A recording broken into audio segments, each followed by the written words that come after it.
আসসালামু আলাইকুম।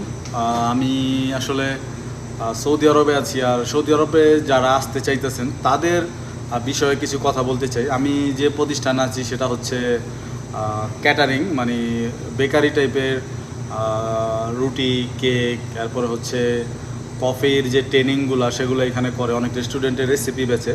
তো এখানে পুরানো স্টাফ আছে, তার সাথে আলাপ করবো আসলে সৌদি আরবে কোন কাজগুলো ভালো, আর কি জানলে মানে কি যাই না আসলে এই দেশে একটু প্লাস পয়েন্ট থাকবে বা বেশি টাকা স্যালারি পাবে, বা রেস্টুরেন্টেই প্রথমে আসলে কি করতে হয় সেগুলো জানবো। তো কথা আর বাড়াবো না, চলেন তাহলে আমি সেই স্টাফের সাথে আলাপ করি। তো ভাইয়া হয়তো বিজি আছে, তো আমরা ভাইয়ের সাথে আলাপ করব। ভাইয়ের নাম হচ্ছে কাউসার।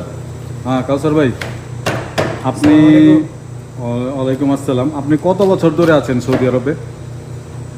আমি সৌদি আরবে আছি আপনার 3.5 বছর। 3.5 বছর। আচ্ছা, আপনার কাজগুলো কি আসলে? মানে আপনি বর্তমান যে সৌদি আরবে প্রথম যে কাজটা করছিলেন সেই কাজটা কি ছিল? প্রথমে তো সৌদি আরব যখন আসলাম, আসার পর একটা রেস্টুরেন্টের মধ্যে সার্ভিস করতে ছিলাম আর কি। আহ, ক্লিনিং, ফুড সার্ভিস, আহ, বারিস্তা হেল্পিং। আচ্ছা, ওইটা করার উদ্দেশ্য হচ্ছে আপনার যখন নতুন ছিলেন অটোমেটিক সেই কাজগুলো করার? আমার কোনো স্কিল ছিল না, ভাষা জানতাম না, তো ওই হিসাবে ওইটা প্রথম পর্যায়ের কাজ ছিল আর কি, ওইরকমই ধরতে পারি। আচ্ছা, এখন আপনি বর্তমান যে প্রতিষ্ঠানে কাজ করেন সেটাই আপনার কি, মানে আপনি কি বিষয়ে কাজ করেন? বা বর্তমানে যে প্রতিষ্ঠানে কাজ করি ওই প্রতিষ্ঠানে আপনার রিসার্চ অ্যান্ড ডেভেলপমেন্টের কাজ হয় আর কি। যেমন কোনো একটা রেস্টুরেন্টের মেনু চেঞ্জ করবে, তো তারা আমাদের বসের সাথে কথা বলে, বস যখন কন্ট্যাক্ট করে ফেলে আমরা ওদের যে রেগুলার মেনুগুলো আছে ওগুলো আমরা রিভিউ করি। যদি কোনো চেঞ্জ আনার হয়, কোনো ডেভেলপমেন্ট করার হয়, তো আমরা ওই রেসিপি নিয়ে কাজ করি। আর যদি ওই প্রতিষ্ঠানের মালিক চায় যে আমরা নতুন কোনো রেসিপি দিই ওদেরকে মেনুতে, ওরা ওইটাও অ্যাড করে ওরা বিক্রি করবে, তো তখন আমরা নিজেরাও ওই রেসিপিগুলো আবিষ্কার করি, নিজেরা একটা আইটেম বানিয়ে ওদেরকে দেখাই, টেস্ট করে। যদি ওরা পছন্দ করে বলে যে না এটা টেস্ট। আচ্ছা, আমি আরেকটা প্রশ্ন, ভিডিওটা অনেক বড় হয়ে যাচ্ছে যদিও, তো যারা ধৈর্য ধরে শুনবেন, ভিডিওটা দেখবেন, তারা আসলে অনেক কিছু বুঝতে পারবেন। কারণ একটা ভিডিও প্রপার যদি দিতে যান তাহলে অবশ্যই সেটা বড় হইব। কারণ তার অভিজ্ঞতা হচ্ছে 4 বছরের সৌদি আরবে, তো অনেক কিছু সে জানে। তো প্রথম স্টার্টিংয়ে যেরকম হয় মানুষের সাথে, পরে গিয়ে কী হয় এগুলো আর কি আলাপ করার জন্য। তো আপনি বর্তমানে এইখানে থেকে কি কি কি কাজ শিখছেন, মানে কি আপনি? যেহেতু আমি রিসার্চ অ্যান্ড ডেভেলপমেন্ট সেকশনে আছি, তো ওই হিসাবে আমাদের কাজটা ধরতে গেলে ল্যাবের কাজ। তো ওই হিসাবে আমাদের যে বড় শেফ আছে, এক্সিকিউটিভ শেফ, উনি আমাদেরকে মোটামুটি টেকনিক বা কীভাবে কাজগুলো করতে হয় এগুলো থেকে শুরু করে ফাইলিং, আপনার অ্যাকাউন্টিংয়ের যে বিষয়গুলো আছে, একজন শেফের যা যা জানা লাগে সবে উনি আমাদেরকে ট্রেনিং দিতেছে। তো আমরাও পাশাপাশি নিজেরাও শেখার চেষ্টায় আছি। আর এখানে pastry, hot kitchen, advertise section কোনো কিছু বাদ নেই, ইনি ওভারঅল এই সেকশনে। আচ্ছা, আরেকটা প্রশ্ন হয়তো মানুষরা জানতে চাইবো যে এখানে আপনার স্যালারিটা কত? ওইটা হচ্ছে প্রশ্ন, সব কথার মূল প্রশ্ন হচ্ছে স্যালারি।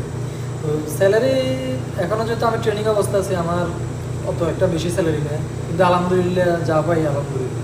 আচ্ছা, এটা একটা সিক্রেট, তবে ধরেন যখন আমার একটা এক্সপিরিয়েন্স হয়ে যাবে, আমি 3-4 বছরের আচ্ছা, আমি আপনার বর্তমান স্যালারিটা সিক্রেট হিসাবেই রাখলাম, কিন্তু আপনি যদি এখন এইখান থেকে ছাইরা অন্য জায়গায় কাজ, তো মোটামুটি শিখে হালাইছেন পেস্ট্রির, তো অন্য জায়গায় যদি আপনি ইন্টারভিউ দিয়ে কাজ করতে যান তাহলে কত এখন পাইবেন? মানে ওটা যদি আমায় ইন্টারভিউ দেওয়া গেলে আমার খাওয়ারগুলো যেগুলো আমি ওই প্রতিষ্ঠানের মালিককে বানিয়ে দেখাবো, ওগুলো যদি ওই মালিকের ভালো লাগে তখন আমি একটা দাবি করতে পারবো, মিনিমাম তো 2,000-2,500 রিয়াল আমি দাবি করতে পারবো। তখন ও ফেলে দেওয়ার মতো ওইটা চিন্তা করবে না, যুক্তিসঙ্গত একটা। আচ্ছা, আরেকটা প্রশ্ন, ভিডিও অনেক বড় হয়ে যাচ্ছে যদিও, আপনারা ধৈর্য ধরে এটা দেখলে অনেক কিছু জানতে পারবেন যারা সৌদি আরবে আসবেন। যারা নতুন মানুষ, যারা সৌদি আরবে আসতে চাইতেছে, তাদেরকে আপনি কি বলবেন, মানে কোন দিকে ফোকাস দিলে ভালো?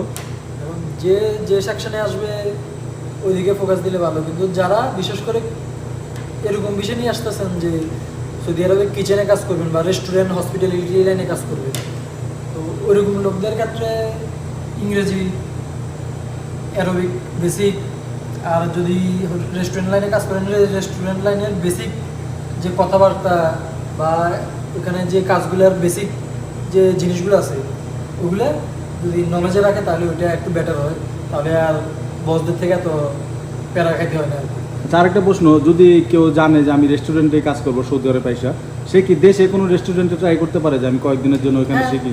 ওখানে করলে ওইটা বেটার, কারণ ওইখান থেকে টেকনিক বা বেসিক ম্যানার্সগুলো ওইখান থেকে জানা হয়ে গেলো, যে বেসিক ব্যাপারগুলো জানতে হয়। অন্তত প্রফেশনাল না হলেও কিছু জিনিস আছে যে ওইগুলো স্টার্টিং থেকে জানতে হয়। তো তখন আর এই দেশে আসে 5-6 মাস টাইম শেষ করা লাগে না, কারণ এই দেশে যখন আপনি কিচেনে ঢুকবেন আপনাকে কাজ করতে দিবে না, প্রথমে ক্লিনিং ডিশ ওয়াশ ওগুলো দিয়ে ঢুকবে। তো আগে থেকে যদি 2-3 মাস দেশে ট্রেনিং করে আসেন তাহলে প্লাস পয়েন্ট এখানে আপনি ওই 5-6 মাস সেটা বাঁচাতে পারবেন। হ্যাঁ, এটা ঠিক আছে। আর আরেকটা প্রশ্ন যেটা হচ্ছে, কেউ প্রতারণা হচ্ছে আসলে দালালের মাধ্যমে, এই বিষয়ে আসলে অনেকেই জানতে চায় যে কোন ভিসা নিলে বেটার।